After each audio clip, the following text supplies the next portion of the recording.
नमस्कार फ्रेंड्स, मेरा नाम बबलू वर्मा, पेपर हैकर में आपका स्वागत है। तो फ्रेंड्स, आज हम यहाँ पर देखने वाले हैं, ये अपना क्या रहने वाला है, रुकेगा। ये हो जाता है बीए थर्ड ईयर का हिंदी साहित्य का द्वितीय क्वेश्चन पेपर। आज हम क्या देखने वाले हैं, इसके एमसीक्यू क्वेश्चन देखने वाले हैं।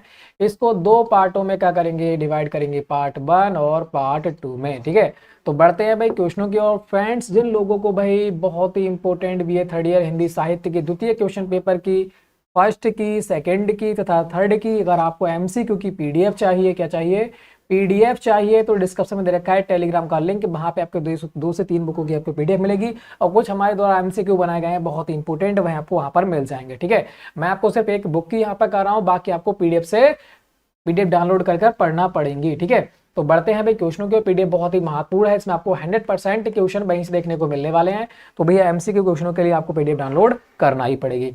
बढ़ते हैं आगे की ओर। ठीक है, तो यहाँ से क्वेश्चन भाई स्टार्ट होने वाले हैं, थोड़ा छोटा करते हैं, बिल्कुल। तो अब यहाँ से क्या स्टार्ट होगा, निबंध से रिलेटेड हो जाएंगे। ठीक है, पहला दे रखा है शिव शंभू के चिट्ठे से संबंधित क्वेश्चनों को हम देखने वाले हैं। तो फर्स्ट क्वेश्चन है, शिव शंभू के चिट्ठे निबंध के लेखक कौन है, ये आपको बताना है। शिव शंभू के चिट्ठे निबंध के लेखक कौन है, बालकृष्ण भट्ट, आचार्य हजारी प्रसाद द्विवेदी, बाल मुकुंद गुप्त, आचार्य महावीर प्रसाद द्विवेदी। राइट आंसर हमारा क्या रहने वाला है, ये आपको बताना है। तो शिव शंभू के चिट्ठे जो है वो किसकी है, बाल मुकुंद गुप्त की हो जाएगी। राइट आंसर हो जाएगा ऑप्शन नंबर 7। निबंध के लेखक कौन है, बाल मुकुंद गुप्त हो जाते हैं। आगे बढ़ते हैं नेक्स्ट क्वेश्चन की ओर। यहां दे रखा है शिव शंभू किसका छहा नाम है, ये आपको बताना है। शिव शंभू किसका छहा नाम है, राइट आंसर हमारा क्या हो जाएगा, ये आपको बताना है। मुंशी प्रेमचंद का, महावीर प्रसाद द्विवेदी का, डॉक्टर रामविलास शर्मा का, या फिर बाल मुकुंद गुप्त का। राइट आंसर हमारा क्या हो जाएगा, तो शिव शंभू किसका छहा नाम है, तो वो हो जाता है बाल मुकुंद गुप्त का। Right answer option number the. आगे बढ़ते हैं नेक्स्ट क्वेश्चन की ओर। नेक्स्ट क्वेश्चन का भी आंसर देना है। नेक्स्ट क्वेश्चन का आंसर हमारा क्या रहने वाला है। ठीक है, थोड़ा इसे बढ़ाते हैं, रुकिएगा, बिल्कुल और बढ़ाते हैं इसे, बिल्कुल सही। तो अब आपको बताना है, जो आपका थर्ड क्वेश्चन हो जाता है, थर्ड क्वेश्चन का आंसर क्या होगा। कह रहा है शिव शंभू के चिट्ठे किसको संबोधित करके लिखे गए हैं, ये आपको बताना है। जो शिव शंभू के चिट्ठे हैं वो किसको संबोधित करके लिखे गए हैं, लॉर्ड कर्जन को, लॉर्ड रिपिन को, महारानी विक्टोरिया को, इनमें से कोई नहीं। तो राइट आंसर आपको बताना है कौन सा रहने वाला है। ठीक है, तो शिव शंभू के चिट्ठे जो हैं वो किसको संबोधित करके लिखे गए हैं, तो वो हो जाते हैं लॉर्ड कर्जन के लिए। राइट आंसर हो जाएगा ऑप्शन नंबर आ। आगे बढ़ते हैं, लॉर्ड कर्जन कौन था, ये आपको बताना है। अंग्रेज गवर्नर, अंग्रेज वायसराय, अंग्रेज सेनाध्यक्ष, इनमें से कोई नहीं। तो वह कौन था, ये आपको यहां पर बताना है। लॉर्ड कर्जन तो कौन था, अंग्रेज वायसराय था। कब 1857 की क्रांति हुई थी, तो उस समय भी कौन था, वायसराय लॉर्ड कर्जन ही था। आगे बढ़ते हैं नेक्स्ट क्वेश्चन की ओर। नेक्स्ट क्वेश्चन कह रहा है, लॉर्ड कर्जन भारत का वायसराय रहा, कब रहा था, ये आपको बताना है। 1880 से 1884, 1885 से लेकर 1890, 1899 से लेकर 1905, इसमें से कोई नहीं। तो अभी आपको हमने क्या बताया था, बिल्कुल, जब 1857 की क्रांति हुई थी तो उस समय जो वायसराय था वो कौन था, लॉर्ड कर्जन ही था। तो 1857 किसके अंतर्गत आएगा, ये आपको बताना है। 1857 के समय लॉर्ड कर्जन वायसराय था उस समय। ठीक है, यहाँ पे क्या है, लॉर्ड कर्जन भारत का वायसराय रहा, कब रहा था, ये आपको बताना है। कौन सा बिल्कुल राइट हो जाएगा, 1899 से 1905। राइट आंसर ऑप्शन नंबर क्या रहने वाला है, सा रहने वाला। 1857 की क्रांति भी हुई थी, उस समय भी कौन था, लॉर्ड कर्जन ही था। नेक्स्ट क्वेश्चन की बात करते हैं, विक्टोरिया मेमोरियल का निर्माण किस वायसराय ने अपनी उपलब्धि मानी है। विक्टोरिया मेमोरियल का निर्माण किस वायसराय ने अपनी उपलब्धि मानी है, ये आपको बताना है। कौन सा राइट होगा, Lord Ripon, Lord Curzon, Lord Hastings, या इनमें से कोई नहीं। सॉरी, यहाँ पर मेटा नहीं है। ठीक है, तो राइट क्या हो जाएगा, लॉर्ड कर्जन के समय में विक्टोरिया मेमोरियल कॉलेज जो था वो बना था। तो राइट आंसर हो जाएगा ऑप्शन नंबर बा। आगे बढ़ते हैं, बुलबुल किसका प्रतीक है, ये आपको बताना है। भारत का, भारत की जनता का, भारत की स्वतंत्रता का, इनमें से कोई नहीं। तो जो बुलबुल है वो किसका प्रतीक है, ये आपको बताना है। तो जिन लोगों का आंसर आ चुका है भारत की स्वतंत्रता का, राइट आंसर ऑप्शन नंबर सा बिल्कुल राइट रहने वाला है। नेक्स्ट क्वेश्चन की बात करते हैं। क्वेश्चन नंबर 8 कह रहा है बाल मुकुंद गुप्त किस पत्र के संपादन से जुड़े थे। बाल मुकुंद गुप्त जो थे वो किस पत्र के संपादन से जुड़े थे, ये आपको बताना है। सरस्वती, ब्रह्मांड, हिंदी प्रदीप या फिर भारत मित्र। तो राइट आंसर हमारा क्या रहने वाला है। बाल मुकुंद गुप्त जो हैं वो किस पत्र के संपादन हैं, तो ये आपको हो जाता है भारत मित्र के। राइट आंसर ऑप्शन नंबर दा हो जाएगा। नेक्स्ट क्वेश्चन की बात करते हैं। बाल मुकुंद गुप्त किस काल के लेखक हैं। भारतेंदु युग, द्विवेदी युग, शुक्ल युग या फिर शुक्लोत्तर युग। राइट आंसर हमारा क्या रहने वाला है। जो बाल मुकुंद गुप्त हैं वो हो जाते हैं भारतेंदु युग के। राइट आंसर ऑप्शन नंबर आ। आगे बढ़ते हैं नेक्स्ट क्वेश्चन की ओर। नेक्स्ट क्वेश्चन आपके सामने हो जाता है। बाल मुकुंद गुप्त ने अपने निबंधों में किसके हितों का अध्ययन रखा है, ये आपको बताना है। भारतीय राजाओं का, भारतीय जनता का, अंग्रेजों का या फिर अंग्रेज वायसराय का। राइट आंसर हमारा क्या रहने वाला है, ये आपको बताना है। बाल मुकुंद गुप्त ने जो अपने निबंध लिखे हैं उसमें किसके हितों का अध्ययन किया है, भारत की जनता का। राइट आंसर हो जाएगा ऑप्शन नंबर बा। नेक्स्ट क्वेश्चन की बात करते हैं। बाल मुकुंद गुप्त का जीवन काल था, कब जन्म हुआ था, कब डेथ हुई थी, आपको बताना है। 1916 से 1905, 1965 से 1907, सॉरी 1865 से 1907, 1880 से 1930, इनमें से कोई नहीं। राइट आंसर हमारा क्या रहने वाला है। बाल मुकुंद गुप्त का जो जीवन काल था वह क्या था, 1865 से लेकर 1907। ठीक है, राइट आंसर ऑप्शन नंबर 12 रहने वाला है। नेक्स्ट क्वेश्चन की बात करते हैं। बाल मुकुंद गुप्त की रचना का क्या नाम है। बाल मुकुंद गुप्त की जो रचना है उसका क्या नाम है, ये आपको बताना है। लॉर्ड कर्जन को लिखे खत, लॉर्ड कर्जन का शासनकाल, शिव शंभू के चिट्ठे या फिर इनमें से कोई नहीं। तो राइट आंसर हमारा क्या रहने वाला है। बाल मुकुंद गुप्त की जो रचना है वो कौन सी है, शिव शंभू के चिट्ठे हो जाएगी। राइट आंसर ऑप्शन नंबर सा।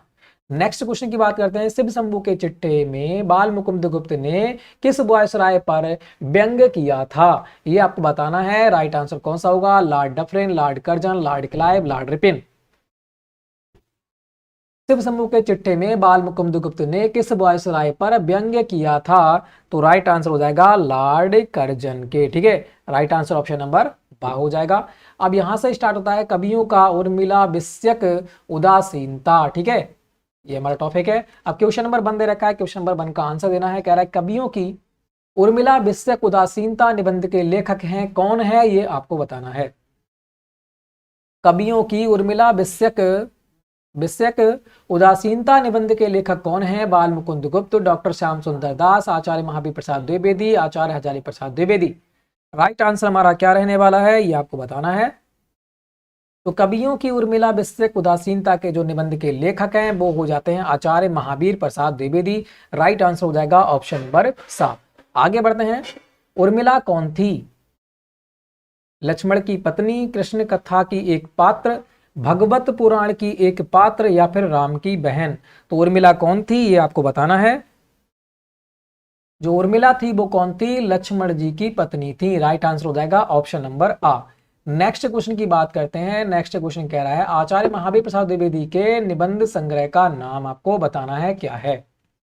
चिंतामणि, कुटज, निषाद बांसुरी या फिर रसज्ञ रंजन। राइट आंसर हमारा क्या रहने वाला है, ये आपको बताना है। आचार्य महावीर प्रसाद द्विवेदी के निबंध संग्रह का नाम है Rasagya Ranjan. Right answer option number दा हो जाएगा। नेक्स्ट क्वेश्चन की बात करते हैं। कवियों की उर्मिला विषयक उदासीनता निबंध के प्रतीक होकर हिंदी के किस कवि ने अपने काव्य ग्रंथ में उर्मिला को महत्व दिया है, किसने दिया है, ये आपको बताना है। हरिओद ने, मैथिली गुप्त ने, सियाराम सरल गुप्त ने या फिर राम नरेश त्रिपाठी ने। तो राइट आंसर हमारा क्या रहने वाला है, ये आपको बताना है। तो कवियों की उर्मिला विषयक उदासीनता निबंध के प्रतीक होकर हिंदी के किस कवि ने अपने काव्य ग्रंथ में उर्मिला का महत्व दिया है, तो वह किसने दिया है, मैथिली सरल गुप्त ने। राइट आंसर कौन हो जाएगा, ऑप्शन नंबर बा। नेक्स्ट क्वेश्चन की बात करते हैं। नेक्स्ट क्वेश्चन कह रहा है क्वेश्चन नंबर 5, मैथिली सरल गुप्त की किस रचना में उर्मिला को केंद्र बनाकर काव्य सर्जन किया गया है, तो वह किसमें किया गया है, ये आपको बताना है। सांकेत में, पंचवटी में, यशोधरा में या फिर भारत भारती में। मैथिषण गुप्त की किस रचना में उर्मिला को केंद्र बनाकर काव्य सर्जन किया गया है? तो राइट आंसर अपना हो जाएगा कौन सा? सांकेत में। तो जिन लोगों का आंसर आ चुका है ऑप्शन नंबर आप, बिल्कुल राइट आंसर हो जाएगा। नेक्स्ट क्वेश्चन, सांकेत के किस सर्ग में उर्मिला के विरह का वर्णन किया है? ये आपको बताना है।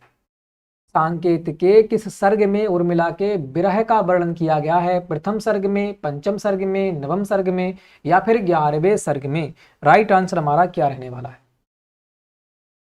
तो उर्मिला का जो वर्णन किया गया है साकेत में वो किया गया है नवम सर्ग में। राइट आंसर हो जाएगा ऑप्शन नंबर 7। नेक्स्ट क्वेश्चन की बात करते हैं। नेक्स्ट क्वेश्चन, क्वेश्चन नंबर 7 दे रखा है, आचार्य महावीर प्रसाद द्विवेदी किस पत्रिका के संपादन से जुड़े थे? आचार्य महावीर प्रसाद द्विवेदी जो थे वो किस पत्रिका के संपादन से जुड़े थे? हंस, नागरी प्रचारी पत्रिका, सरस्वती या फिर माधुरी? तो महावीर प्रसाद द्विवेदी की कौन सी पत्रिका है? सरस्वती पत्रिका हो जाती है। Right answer option number 7। Next question की बात करते हैं, द्विवेदी युग का नामांकन किसके नाम पर किया गया है? द्विवेदी युग का नामांकन जो है वो किसके नाम पर किया गया है? आचार्य महावीर प्रसाद द्विवेदी, आचार्य हजारी प्रसाद द्विवेदी, शांति प्रिय द्विवेदी या फिर राम अवध द्विवेदी? राइट आंसर हमारा क्या रहने वाला है ये आपको यहां पर बताना है। द्विवेदी युग का नामांकन किसके नाम पर किया गया है? तो वो हो जाते हैं आचार्य Mahavir Prasad Dwivedi ji. Right answer option number आ हो जाएगा। नेक्स्ट क्वेश्चन की बात करते हैं। नेक्स्ट क्वेश्चन कह रहा है, आचार्य महावीर प्रसाद द्विवेदी जी ने काव्य भाषा के पद पर प्रतिष्ठित किया, किसे किया था? ये आपको बताना है। ब्रज भाषा को, अवधी को, खड़ी बोली हिंदी को या फिर उर्दू को? राइट आंसर हमारा क्या हो जाएगा? तो यहां पर कह रहे हैं आचार्य महावीर प्रसाद द्विवेदी जी ने काव्य भाषा के पद पर प्रतिष्ठित किया था, किसे किया था? खड़ी बोली हिंदी को किया था। राइट आंसर ऑप्शन नंबर 7 रहने वाला है। नेक्स्ट क्वेश्चन की बात करते हैं, इनमें से कौन सा कवि उर्मिला की उपेक्षा का दोषी नहीं है? इनमें से कौन सा कवि उर्मिला की उपेक्षा का दोषी नहीं है? आपको बताना है। तुलसीदास, वाल्मीकि, ईश्वरदास, मैथिलीशरण गुप्त? राइट आंसर हमारा क्या रहने वाला है ये आपको बताना है। उर्मिला की उपेक्षा का दोषी नहीं है तो वह कौन हो जाते हैं? मैथिली शरण गुप्त हो जाते हैं। Right answer option number the रहने वाला है। नेक्स्ट क्वेश्चन की बात करते हैं, आचार्य महावीर प्रसाद द्विवेदी ने किस संस्कृत कवि को उर्मिला का दोषी ठहराया है? आचार्य महावीर प्रसाद द्विवेदी ने किस संस्कृत कवि को उर्मिला का दोषी ठहराया है? तो वह कौन हो जाते हैं? वाल्मीकि, भवभूति, कालिदास, श्रीहर्ष? राइट आंसर हमारा क्या रहने वाला है ये आपको बताना है। तो आचार्य महावीर प्रसाद द्विवेदी ने किस संस्कृत कवि को उर्मिला का दोषी ठहराया है? तो वह हो जाते हैं वाल्मीकि जी। राइट आंसर कौन रह जाएगा? ऑप्शन नंबर आ अपना रहने वाला है। नेक्स्ट क्वेश्चन की बात करते हैं, आचार्य महावीर प्रसाद द्विवेदी को किस युग का प्रवर्तक माना जाता है? भारतेंदु युग, द्विवेदी युग, छायावादी युग या फिर छायावादोत्तर युग? राइट आंसर हमारा क्या रहने वाला है ये आपको बताना है। आचार्य महावीर प्रसाद द्विवेदी को किस युग का प्रवर्तक माना जाता है? तो वह हो जाता है द्विवेदी युग को। राइट आंसर ऑप्शन नंबर 12 रहने वाला है। नेक्स्ट क्वेश्चन की बात करते हैं, खड़ी बोली को काव्य भाषा के पद पर प्रतिष्ठित करने का श्रेय किसे दिया जाता है? ये आपको बताना है। जयशंकर प्रसाद को, हरिओद को, आचार्य महावीर प्रसाद द्विवेदी को या फिर आचार्य हजारी प्रसाद द्विवेदी को? राइट आंसर क्या रहने वाला है ये आपको बताना है। खड़ी बोली को काव्य भाषा के पद पर प्रतिष्ठित करने का श्रेय किसे दिया जाता है? जिन लोगों का आंसर आ चुका है यहाँ पर ऑप्शन नंबर 7 आचार्य महावीर प्रसाद द्विवेदी, बिल्कुल राइट आंसर अपना हो जाता है। नेक्स्ट क्वेश्चन की बात करते हैं। नेक्स्ट क्वेश्चन को देखिएगा। नेक्स्ट क्वेश्चन का आंसर हमारा क्या रहने वाला है? क्वेश्चन कह रहा है, निम्नलिखित में से किसे भाषा संशोधक निबंधकार माना जाता है? भाषा संशोधक निबंधकार माना जाता है, किसे माना जाता है ये आपको बताना है। कुबेरनाथ राय को, शरद जोशी को, विवेकी राय को, आचार्य महावीर प्रसाद द्विवेदी को? राइट आंसर हमारा क्या होगा? फटाफट आंसर दीजिएगा। निम्नलिखित में से किसे भाषा संशोधित निबंधकार माना जाता है? तो वह माना जाता है आचार्य महावीर प्रसाद द्विवेदी जी को। राइट आंसर हो जाएगा ऑप्शन नंबर 2। स्टार्ट करते हैं लज्जा और ग्लानि के बारे में। ठीक है, टॉपिक है हमारा ये। फर्स्ट क्वेश्चन स्टार्ट हो जाता है इससे, कह रहा है आचार्य रामचंद्र शुक्ल ने के निबंध संग्रह का नाम आपको बताना है कौन सा है? आचार्य रामचंद्र शुक्ल के निबंध संग्रह का नाम बताना है कौन सा हो जाएगा? चिंतामणि, विचार वितर्क, कुटज या फिर आस्था और सौंदर्य? राइट आंसर हमारा कौन सा होगा? फटाफट इसका आंसर दीजिएगा। तो आचार्य रामचंद्र शुक्ल का जो निबंध संग्रह है वो हो जाता है Chintamani. Right answer option number आ हो जाएगा। नेक्स्ट क्वेश्चन की बात करते हैं। आचार्य रामचंद्र शुक्ल की कृति नहीं है, कौन सी कृति नहीं है ये आपको बताना है। भारतीय संस्कृति, हिंदी साहित्य का इतिहास, चिंतामणि या फिर रस मीमांसा। राइट आंसर हमारा कौन सा हो जाएगा, ठीक है। तो आचार्य रामचंद्र शुक्ल की कृति कौन सी नहीं है ये आपसे पूछ रखा है, तो इसका राइट आंसर हो जाएगा भारतीय संस्कृति, यह इनकी कृति नहीं है। नेक्स्ट क्वेश्चन की बात करते हैं। नेक्स्ट क्वेश्चन को देखिएगा। नेक्स्ट क्वेश्चन कह रहा है लज्जा और ग्लानि चिंतामणि भाग 2 भाग 1 में किस क्रम पर संकलित निबंध है ये आपको बताना है। चौथा निबंध, पांचवा निबंध, छठवां निबंध या फिर 11वां निबंध। राइट आंसर हमारा क्या होगा ये आपको बताना है। लज्जा और ग्लानि चिंतामणि फर्स्ट में किस क्रम पर संकलित निबंध है, तो वह हो जाता है 5वें निबंध पर। राइट आंसर हो जाएगा ऑप्शन नंबर बा। आगे बढ़ते हैं। ग्लानि किन व्यक्तियों में उत्पन्न होती है, जो ग्लानि होती है वह किन व्यक्तियों में उत्पन्न होती है। सात्विक प्रवृत्ति वाले लोगों में, तामसी प्रवृत्ति वाले लोगों में, राजसी प्रवृत्ति वाले लोगों में या फिर इनमें से कोई नहीं। राइट आंसर हमारा क्या हो जाएगा ये आपको बताना है। तो ग्लानि किन व्यक्तियों में उत्पन्न होती है, ये होती है सात्विक प्रवृत्ति वाले लोगों में। राइट आंसर हो जाएगा ऑप्शन नंबर आ। नेक्स्ट क्वेश्चन को बात करते हैं। नेक्स्ट क्वेश्चन का आंसर दीजिए। Question number 5। आचार्य रामचंद्र शुक्ल ने अपने निबंध लज्जा और ग्लानि में बुराई से बचाने वाले किन 3 मनोभावों का उल्लेख किया है ये आपको बताना है। ईर्ष्या, द्वेष, स्पर्श, प्रेम, घृणा, क्रोध, ग्लानि, लज्जा, भय, इनमें से कोई नहीं। राइट आंसर क्या रहने वाला है। आचार्य रामचंद्र शुक्ल ने अपने निबंध लज्जा और ग्लानि में बुराई से बचाने वाले किन 3 मनोभावों का उल्लेख किया है, तो वो हो जाता है ग्लानि, लज्जा और भय। राइट आंसर हो जाएगा ऑप्शन नंबर सा। नेक्स्ट क्वेश्चन की बात करते हैं। Question number 6। इस पुस्तक में मेरी अंतरयात्रा में पढ़ने वाले कुछ प्रदेश हैं, यात्रा के लिए निकलती रही है, यात्रा के लिए निकलती रही है, बुद्धि पर हृदय को भी साथ लेकर। यह कथन किसका है ये आपको बताना है।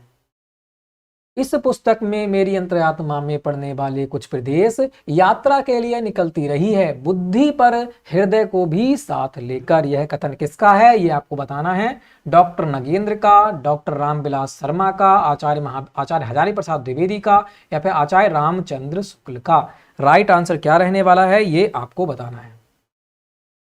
तो ये जो आपका कथन है वह किसका हो जाएगा, ये हो जाएगा आचार्य रामचंद्र शुक्ल जी का। राइट आंसर हो जाएगा ऑप्शन नंबर द।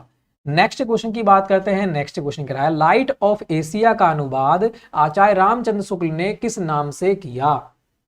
बुद्धिचरित, बुद्धि माहिमा या फिर महात्मा बुद्ध, महात्मा गांधी। राइट आंसर क्या होगा ये आपको बताना है। लाइट ऑफ एशिया का अनुवाद आचार्य रामचंद्र शुक्ल ने किस नाम से किया था ये आपको बताना है।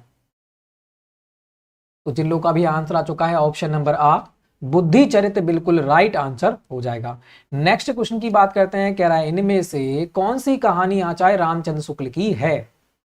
तो आचार्य रामचंद्र शुक्ल की कौन सी कहानी है ये आपको बताना है। दुलाई वाली, इंदुमती, गहरा बरस का समय, 11 वर्ष का समय, एक कटोरी भर मिट्टी। राइट आंसर हमारा क्या होगा ये आपको बताना है। तो कहानी जो हो जाती है आचार्य रामचंद्र शुक्ल की वो हो जाती है 11 वर्ष का समय। राइट आंसर हो जाएगा ऑप्शन नंबर सा। नेक्स्ट क्वेश्चन की बात करते हैं। नेक्स्ट क्वेश्चन को देखिएगा। नेक्स्ट क्वेश्चन का आंसर क्या होगा। क्वेश्चन कह रहा है आचार्य रामचंद्र शुक्ल किस रूप में प्रसिद्ध हैं। समीक्षक, हिंदी साहित्य के इतिहासकार, निबंधकार, उपयुक्त में से कोई नहीं। तो आचार्य रामचंद्र शुक्ल जो हैं वो कौन है ये आपको बताना है। तो ये समीक्षक भी हो जाते हैं, हिंदी साहित्य के इतिहासकार भी हो जाते हैं और निबंधकार हो जाते हैं। तो इनका राइट आंसर क्या हो जाएगा, ऑप्शन नंबर द हो जाएगा। उपयुक्त सभी रूपों में इन्हें प्रसिद्धि है। ठीक है, आगे बढ़ते हैं नेक्स्ट क्वेश्चन की ओर। यहां पर कह रहा है आचार्य रामचंद्र शुक्ल किस काल के समीक्षक हैं। भारतेंदु युग, द्विवेदी युग, छायावादी युग या फिर छायावादोत्तर युग। राइट आंसर क्या होगा ये आपको बताना है।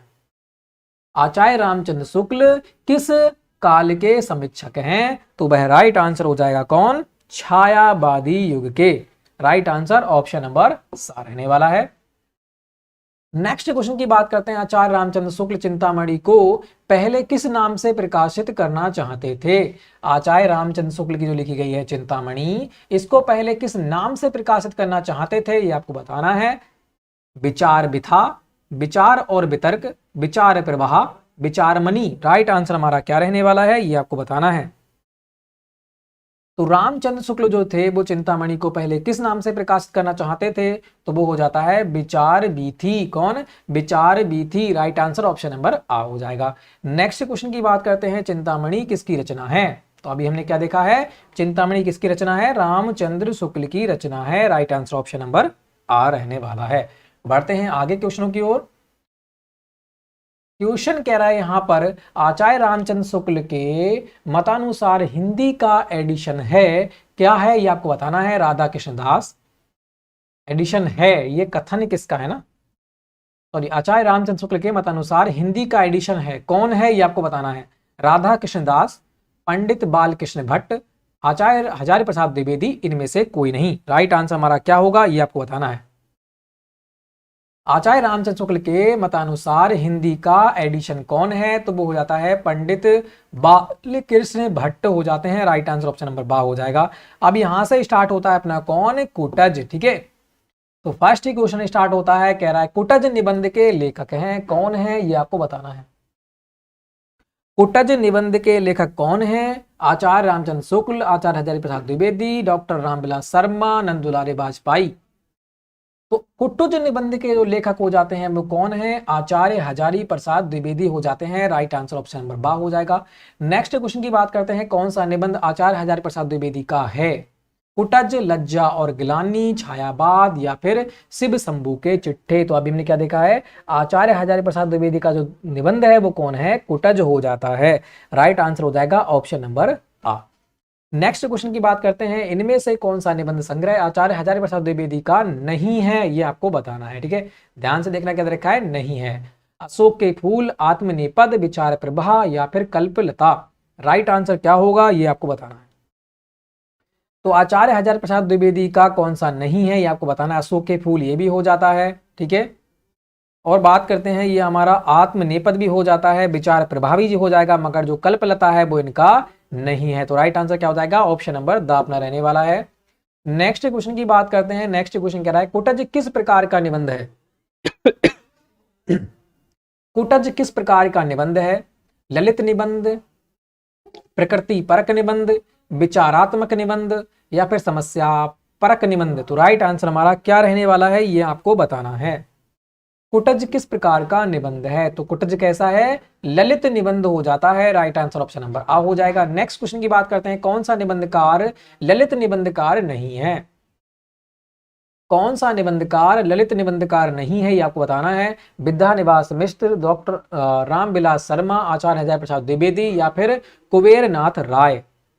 कौन सा निबंधकार ललित निबंधकार नहीं है? वो हो जाता है कौन? Doctor Ramvilas Sharma ji. Right answer हो जाएगा ऑप्शन नंबर बा। नेक्स्ट क्वेश्चन की बात करते हैं। नेक्स्ट क्वेश्चन को देखिएगा, क्वेश्चन नंबर 6 कह रहा है, इनमें से कौन सी रचना आचार्य हजारी प्रसाद द्विवेदी की नहीं है? तो कौन सी आचार्य हजारी प्रसाद द्विवेदी की रचना नहीं है, ये आपको बताना है। विचार प्रवाह, हिंदी साहित्य की भूमिका, हिंदी साहित्य 20वीं सदी या फिर विचार और वितर्क। राइट आंसर हमारा क्या होगा, ये आपको बताना है। इनमें से कौन सी रचना आचार्य हजारी प्रसाद द्विवेदी की नहीं है? तो वो कौन सी नहीं है? हिंदी साहित्य की 20वीं सदी। राइट आंसर हो जाएगा ऑप्शन नंबर सा। नेक्स्ट क्वेश्चन की बात करते हैं, आचार्य हजारी प्रसाद द्विवेदी का जीवन काल क्या है, ये आपको बताना है। 1907 से 1969, 1908 से 1975, 1910 से 1980 या फिर इनमें से कोई नहीं। राइट आंसर क्या होगा, ये आपको बताना है। तो हजारी प्रसाद द्विवेदी का जीवन काल है वो कौन सा है? 1907 से लेकर 1969 हो जाता है। तो राइट आंसर ऑप्शन नंबर अपना हो जाएगा। ठीक है, नेक्स्ट क्वेश्चन की बात करते हैं। नेक्स्ट क्वेश्चन कह रहा है, कौन सा उपन्यास आचार्य हजारी प्रसाद द्विवेदी का नहीं है? तो कौन सा उपन्यास जो है वो आचार्य हजारी प्रसाद द्विवेदी का नहीं है, ये आपको बताना है। पुनर्नवा, त्यागपत्र, चारू चंद्रलेख, बाण भट्ट की आत्मकथा। तो राइट आंसर हमारा क्या होगा, ये आपको बताना है। बात करते हैं हजारी प्रसाद द्विवेदी की, कौन सा उपन्यास नहीं है? तो पहला जो हो जाता है पुनर्नवा, ये भी हो जाएगा। चारू चंद्रलेखा भी है और बाण भट्ट की आत्मकथा भी इनका ही उपन्यासकार है, मगर जो त्याग पत्र है वो इनका नहीं है। तो राइट आंसर हो जाएगा ऑप्शन नंबर बा। आगे बढ़ते हैं next question. Doctor Namvar Singh ने दूसरी परंपरा की खोज नामवर सिंह ने दूसरी परंपरा की खोज नामक कृति किसकी रचनाओं की समीक्षा करते हुए लिखी है, ये आपको बताना है। आचार्य रामचंद्र शुक्ल की, डॉक्टर नागेंद्र की, आचार्य नंद दुलारी वाजपेयी की, आचार्य हजारी प्रसाद द्विवेदी की। तो राइट आंसर क्या रहने वाला है, ये आपको यहां पर बताना है। डॉक्टर नामवर सिंह ने दूसरी परंपरा की खोज नामक कृति किसकी रचनाओं की समीक्षा करते हुए लिखी है, तो वो हो जाता है आचार्य हजारी प्रसाद द्विवेदी की कृतियों की समीक्षा करके लिखी है। नेक्स्ट क्वेश्चन की बात करते हैं। नेक्स्ट क्वेश्चन को देखिएगा, कह रहे कुटुज को यह नाम इसलिए दिया गया क्योंकि यह घड़े में उत्पन्न होता है, कुटियों में उत्पन्न होता है, पर्वत की चोटी पर उत्पन्न होता है, उपयुक्त में से कोई नहीं। राइट आंसर क्या रहने वाला है, ये आपको बताना है। कुटज को यह नाम इसलिए दिया गया है क्योंकि वह पर्वतों की चोटियों पर उत्पन्न होता है। राइट आंसर ऑप्शन नंबर सा हो जाएगा। नेक्स्ट क्वेश्चन की बात करते हैं, निम्नलिखित में से कौन ललित निबंधकार है। तो ललित निबंधकार कौन है, ये आपको बताना है। भारतेंदु हरिश्चंद्र, आचार्य हजारी प्रसाद द्विवेदी, रघुवीर सहाय या फिर बाल मुकुंद गुप्त। राइट आंसर क्या होगा, ये आपको बताना है। निम्नलिखित में से कौन ललित निबंधकार है, तो वो हो जाते हैं Acharya Hazari Prasad Dwivedi. Right answer option number बा रहने वाला है। नेक्स्ट क्वेश्चन की बात करते हैं। नेक्स्ट क्वेश्चन कह रहा है आचार्य हजारी प्रसाद द्विवेदी का जन्म वर्ष में हुआ था। आपको बताना है कौन सा राइट होगा, 1907, 1919, 1920, 1940। अभी हमने देखा था 1907, ठीक है, 1907 से लेकर 1969 तक। तो राइट आंसर क्या हो जाएगा, ऑप्शन नंबर आ रहने वाला है। नेक्स्ट क्वेश्चन की बात करते हैं। तो नेक्स्ट क्वेश्चन यहां से छायावाद से स्टार्ट होता है। तो पहला क्वेश्चन इस प्रकार से, छायावाद निबंध के रचनाकार हैं कौन है, ये आपको बताना है। डॉक्टर रामविलास शर्मा, शांति स्वरूप द्विवेदी, नंद दुलारी वाजपेयी, बनारसी दास चतुर्वेदी। राइट आंसर क्या होगा, ये आपको बताना है। छायावाद निबंध के रचनाकार कौन है, ये आपको यहां पर बताना है।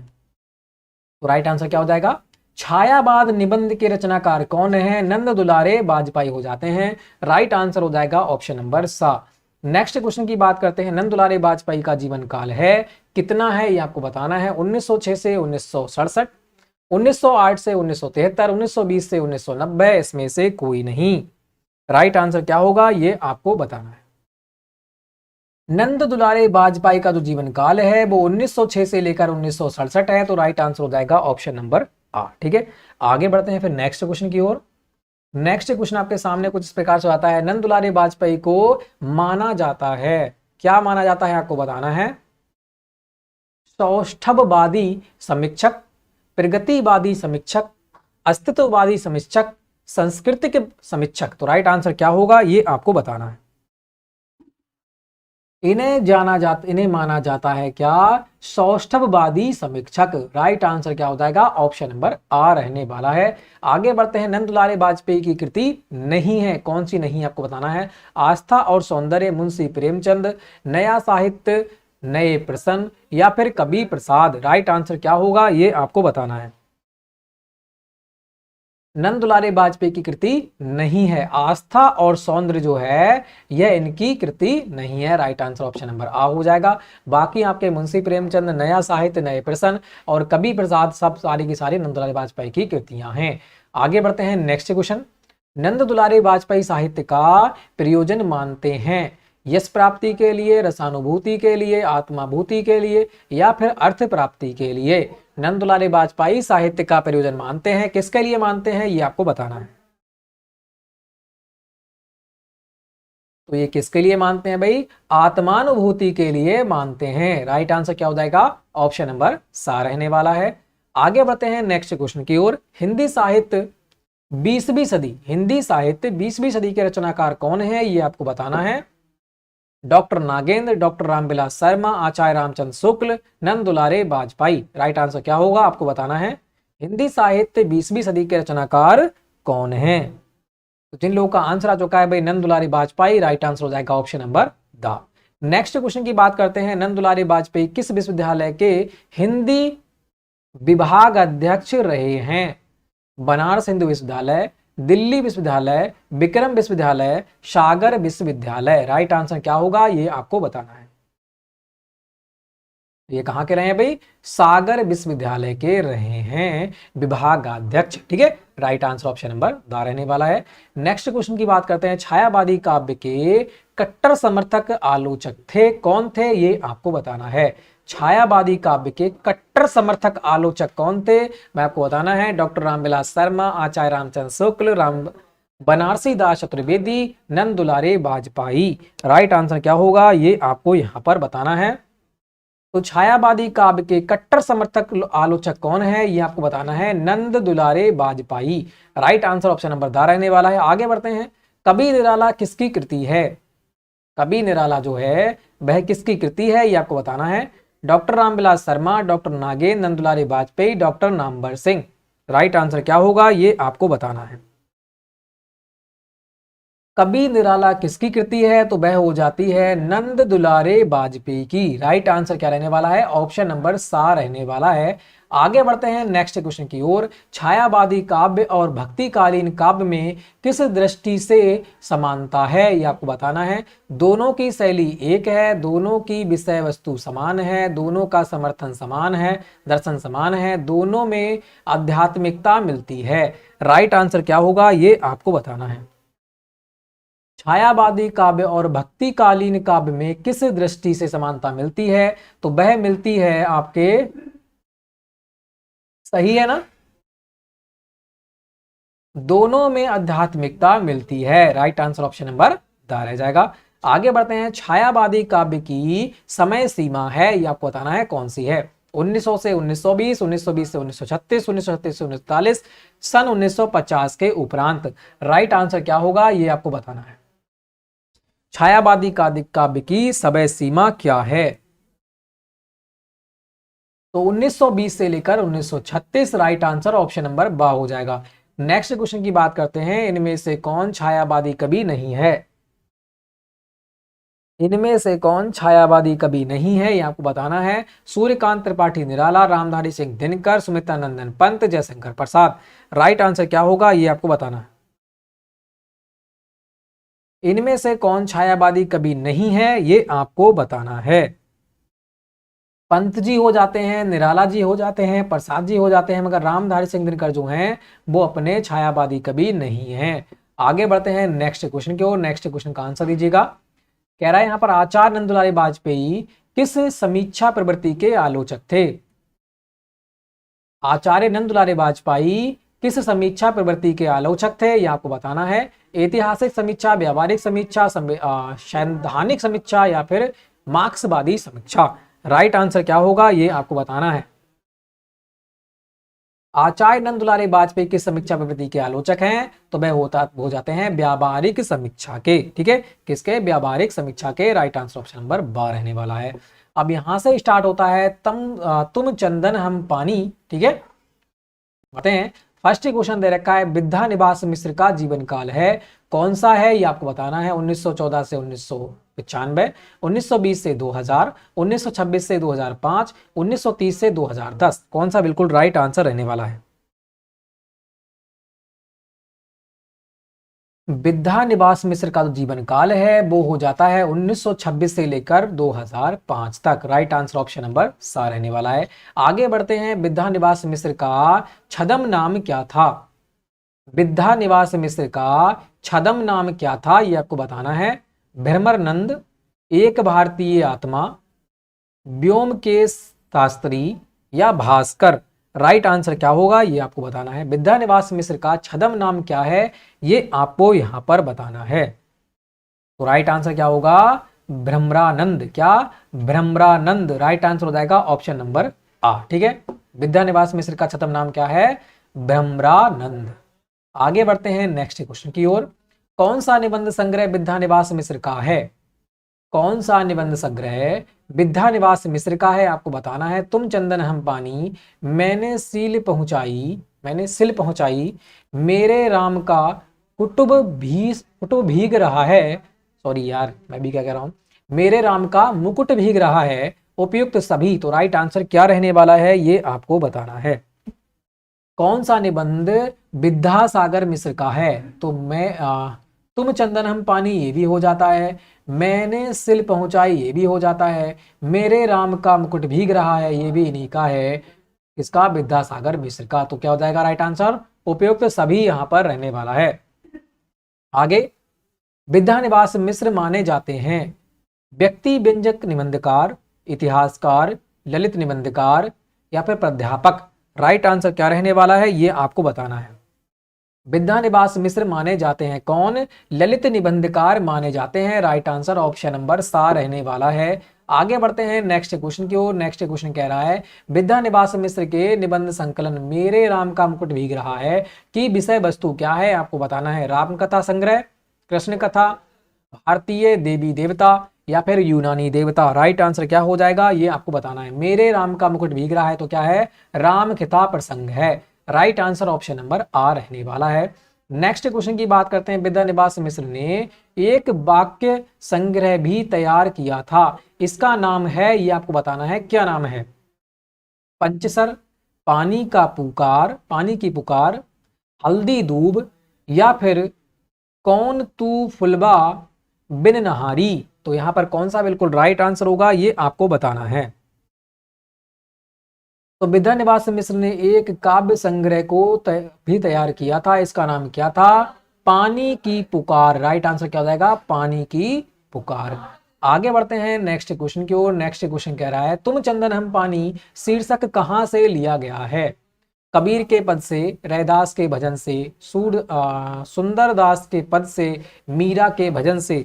राइट आंसर क्या होगा ये आपको बताना है। तुम चंदन हम पानी शीर्षक कहां से लिया गया है भाई? रैदास के भजन से लिया गया है। राइट आंसर हो जाएगा ऑप्शन नंबर। आगे बढ़ते हैं। चंदन घिसने से पत्थर को क्या कहा जाता है? चंदन घिसने के पत्थर को, चंदन घिसने के पत्थर को, ध्यान से पढ़ो, चंदन घिसने के पत्थर को क्या कहा जाता है? तिपाई, बटिया, होरसा, सिल। राइट आंसर क्या होगा ये आपको बताना है। चंदन घिसने के पत्थर को क्या कहा जाता है? होरसा कहा जाता है। राइट आंसर ऑप्शन नंबर सा रहने वाला है। आगे बढ़ते हैं। बड़े पितृव्य का तात्पर्य है, बड़े पितृव्य का तात्पर्य क्या है ये आपको बताना है। ताऊ, चाचा, मामा या फिर फूफा। बड़े पितृक का जो तात्पर्य है वो किससे है? ताऊ से हो जाता है। राइट आंसर ऑप्शन नंबर आ रहने वाला है। आगे बढ़ते हैं। नार का अर्थ पुराणों में है, नार का जो अर्थ है वो पुराणों में क्या है? जल, नल, नाल, विष्णु या फिर ब्रह्मा। कौन सा यहाँ पर बिल्कुल राइट आंसर रहने वाला है? नार का जो अर्थ पुराणों में है वो क्या है? जल है। राइट आंसर ऑप्शन नंबर आ रहने वाला है। आगे बढ़ते हैं नेक्स्ट क्वेश्चन की ओर। नेक्स्ट क्वेश्चन का आंसर दीजिएगा। नेक्स्ट क्वेश्चन कह रहा है विद्यानिवास मिश्र किस युग के निबंधकार हैं? भारतेंदु युग, द्विवेदी युग, शुक्ल युग, शुक्लोत्तर युग। राइट आंसर क्या होगा ये आपको यहां पर बताना है। विद्यानिवास मिश्र के किस युग के निबंधकार हैं? तो शुक्लोत्तर युग के हो जाते हैं। राइट आंसर ऑप्शन नंबर दा हो जाएगा। नेक्स्ट क्वेश्चन की बात करते हैं। कौन तू फुलबा बिन नहारी किसका निबंध संग्रह है? कौन तू फुलबा बिन निहारी किसका निबंध संग्रह है? विवेकी राय का, आचार्य हजारी प्रसाद द्विवेदी का, विद्यानिवास मिश्र का, कुबेर नाथ राय का। राइट आंसर क्या होगा ये आपको बताना है। तो जिन लोगों का भाई आंसर आ चुका है विद्यानिवास मिश्र का, तो बिल्कुल राइट आंसर हो जाएगा ऑप्शन नंबर सा। ठीक है, आगे बढ़ते हैं नेक्स्ट क्वेश्चन की ओर। नेक्स्ट क्वेश्चन क्या कह रहा है? क्वेश्चन कह रहा है ललित निबंध आम्र मंजरी के लेखक कौन हैं?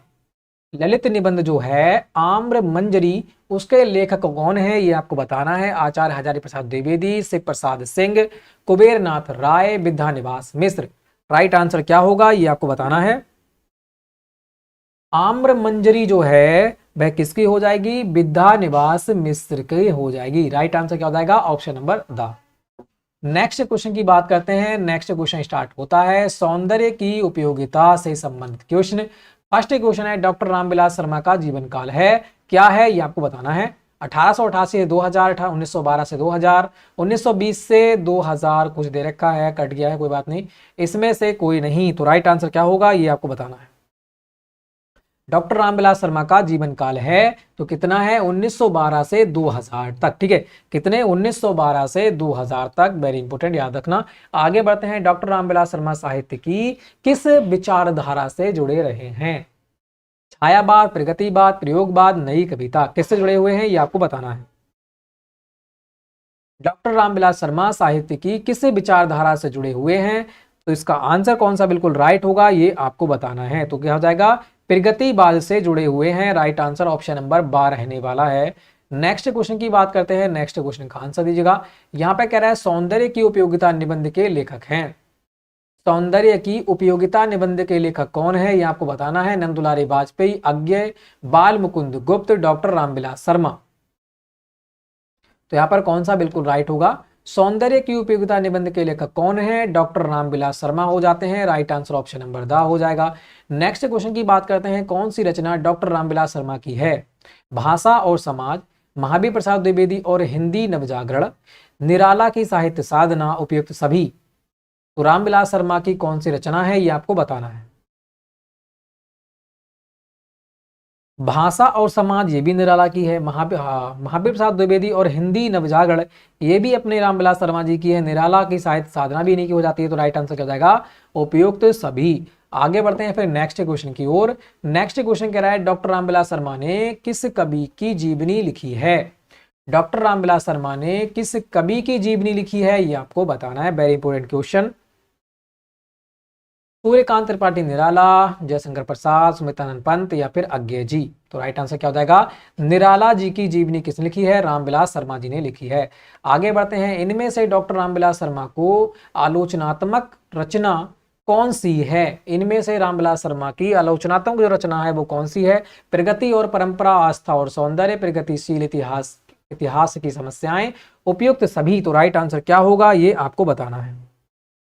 इनमें से डॉक्टर रामविलास शर्मा की आलोचनात्मक रचना कौन सी है? तो यहां पर कौन सा बिल्कुल राइट होगा ये आपको बताना है। प्रगति और परंपरा ये भी हो जाती है, आस्था और सौंदर्य ये भी हो जाती है, प्रगतिशील साहित्य की समस्याएं ये भी हो जाती है। तो राइट आंसर क्या रहने वाला है? उपयुक्त सभी रहने वाला है। ठीक है, आगे बढ़ते हैं नेक्स्ट क्वेश्चन की ओर। तो नेक्स्ट क्वेश्चन का भी आंसर दीजिए। नेक्स्ट क्वेश्चन का आंसर क्या होगा? डॉक्टर रामविलास शर्मा थे एक व्यापारी, एक अध्यापक, कुलपति या फिर राजनीतिज्ञ। कौन सा यहाँ पर बिल्कुल राइट होगा ये आपको बताना है। जो रामविलास शर्मा थे वो कौन थे? एक अध्यापक थे। तो राइट आंसर ऑप्शन नंबर 12 हो जाएगा। नेक्स्ट क्वेश्चन की बात करते हैं, निराला की साहित्य साधना नामक कृति के कितने भाग हैं ये आपको बताना है। निराला की साहित्य साधना नामक कृति के कितने भाग हैं? 2, 3, 4, 5, कितने हो जाते हैं ये आपको बताना है। तो जिन लोगों का भी आंसर आ चुका है ऑप्शन नंबर 3 बिल्कुल राइट आंसर हो जाएगा। ठीक है, आगे बढ़ते हैं नेक्स्ट क्वेश्चन की ओर। डॉक्टर रामविलास शर्मा ने आचार्य रामचंद्र शुक्ल पर कौन सी पुस्तक लिखी है ये आपको बताना है। आचार्य रामचंद्र शुक्ल और हिंदी नवजागरण, आचार्य रामचंद्र शुक्ल और हिंदी आलोचना, शुक्ल जी की समीक्षा पद्धति, उपयुक्त में से कोई नहीं। राइट आंसर क्या होगा ये आपको बताना है। तो भाई कौन सी लिखी है ये आपको बताना है यहाँ पर। तो इसका राइट आंसर होगा आचार्य रामचंद्र शुक्ल और हिंदी आलोचना। राइट आंसर ऑप्शन नंबर 12 रहने वाला है। नेक्स्ट क्वेश्चन की बात करते हैं, महावीर प्रसाद द्विवेदी और हिंदी नवजागरण के लेखक हैं कौन है ये आपको बताना है। रामधारी सिंह दिनकर, डॉक्टर रामविलास शर्मा, बाबू गुलाब राय या फिर डॉक्टर नागेंद्र। राइट आंसर क्या होगा ये आपको बताना है।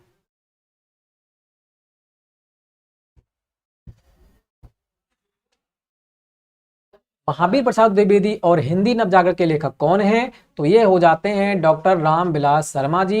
राइट आंसर ऑप्शन नंबर 12 रहने वाला है। आगे बढ़ते हैं, भाषा और समाज कृति के रचयिता हैं।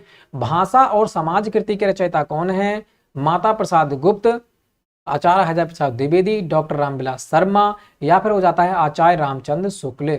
तो राइट आंसर क्या होगा ये आपको यहाँ पर बताना है।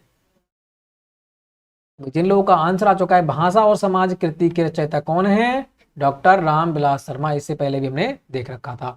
आगे बढ़ते हैं फिर। तो फ्रेंड्स यहीं तक देखते हैं। ठीक है, आगे नहीं देखते हैं, बहुत बढ़ जाएंगे।